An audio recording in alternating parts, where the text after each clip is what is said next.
कुछ कहानियां ऐसी होती हैं जो सिर्फ डराती नहीं है बल्कि इंसान होने के मायने पर ही सवाल खड़ा कर देती है।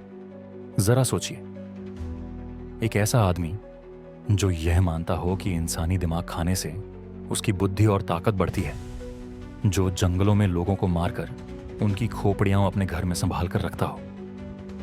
दोस्तों, भारत के ट्रू क्राइम इतिहास में अगर किसी एक केस ने पुलिस, मीडिया और समाज तीनों को अंदर तक हिला दिया तो वह नाम है राजा कोलंदर। 2000 के दशक की शुरुआत में उत्तर प्रदेश और मध्य प्रदेश की सीमा से लगे जंगलों में लोग अचानक गायब होने लगे। ना कोई लाश, ना कोई गवाह, ना कोई शोर।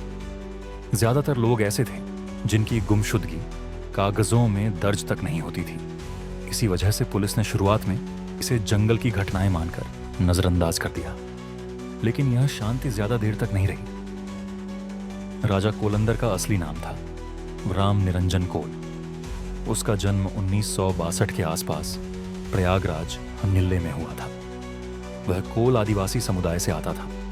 शुरुआत में उसकी जिंदगी बिल्कुल सामान्य दिखती थी।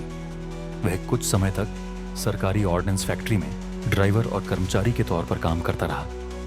इलाके में लोग उसे एक सरकारी नौकरी करने वाले इंसान के रूप में जानते थे। लेकिन कुछ समय बाद उसने नौकरी छोड़ दी। इसके बाद उसने पैसे कमाने के अलग अलग रास्ते अपनाए। वह ब्याज पर पैसे देने लगा, स्थानीय राजनीति से जुड़ गया और धीरे धीरे खुद को एक प्रभावशाली व्यक्ति के रूप में पेश करने लगा।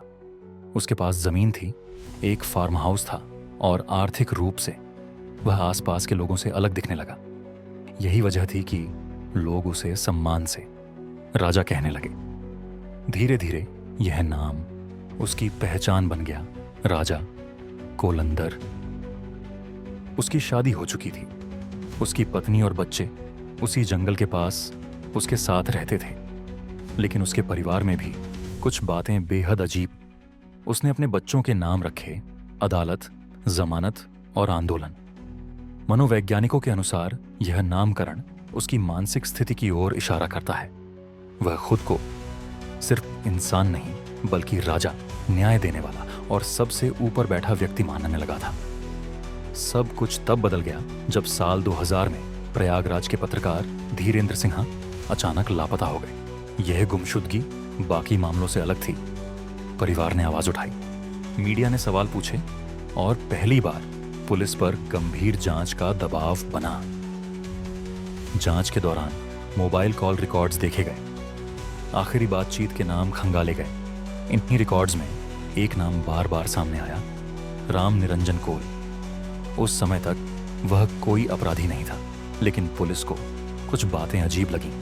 एक ऐसा आदमी जिसके पास कोई बड़ी नौकरी नहीं थी, फिर भी उसके पास पैसा, जमीन और प्रभाव था। पूछताछ में उसका व्यवहार भी सामान्य नहीं लगा। वह बहुत शांत रहता, कभी अचानक हंस देता, कभी बिल्कुल चुप हो जाता। पुलिस को शक हुआ, लेकिन शक सबूत नहीं होता। कुछ दिनों बाद धीरेन्द्र सिंह की लाश जंगल से मिली। शरीर बुरी तरह क्षत विक्षत था, सिर और धड़ अलग थे और सबसे अहम बात, खोपड़ी गायब थी। यहीं से इस केस की दिशा पूरी तरह बदल गई। लेकिन यह तो बस शुरुआत थी, क्योंकि जब पुलिस ने पुराने मामलों की फाइलें खोलीं तो उन्हें एक ऐसा पैटर्न दिखा जिसने सबको हिला दिया। पार्ट 2 में हम जानेंगे कि कैसे राजा कोलंदर पर शक पुख्ता हुआ, पुलिस उसके फार्म हाउस तक कैसे पहुंची, अंदर क्या मिला जिसने अफसरों को सन्न कर दिया, उसने इंसानी दिमाग खाने की बात क्यों कबूली, उसके बाकी शिकार कौन थे और 25 साल बाद कोर्ट ने क्या फैसला सुनाया। अगर आपने पार्ट 1 ध्यान से देखा है तो पार्ट 2 मिस करना बिल्कुल मत कीजिए, क्योंकि असली डरावनी सच्चाई अब सामने आने वाली है। अगर आपको यह वीडियो जानकारीपूर्ण लगी हो तो इसे लाइक करें, शेयर करें और हमारे चैनल को सब्सक्राइब करना न भूलें। धन्यवाद। फिर मिलेंगे एक और रोचक और रहस्यमय कहानी के साथ। तब तक के लिए ध्यान रखें और इतिहास को जानें।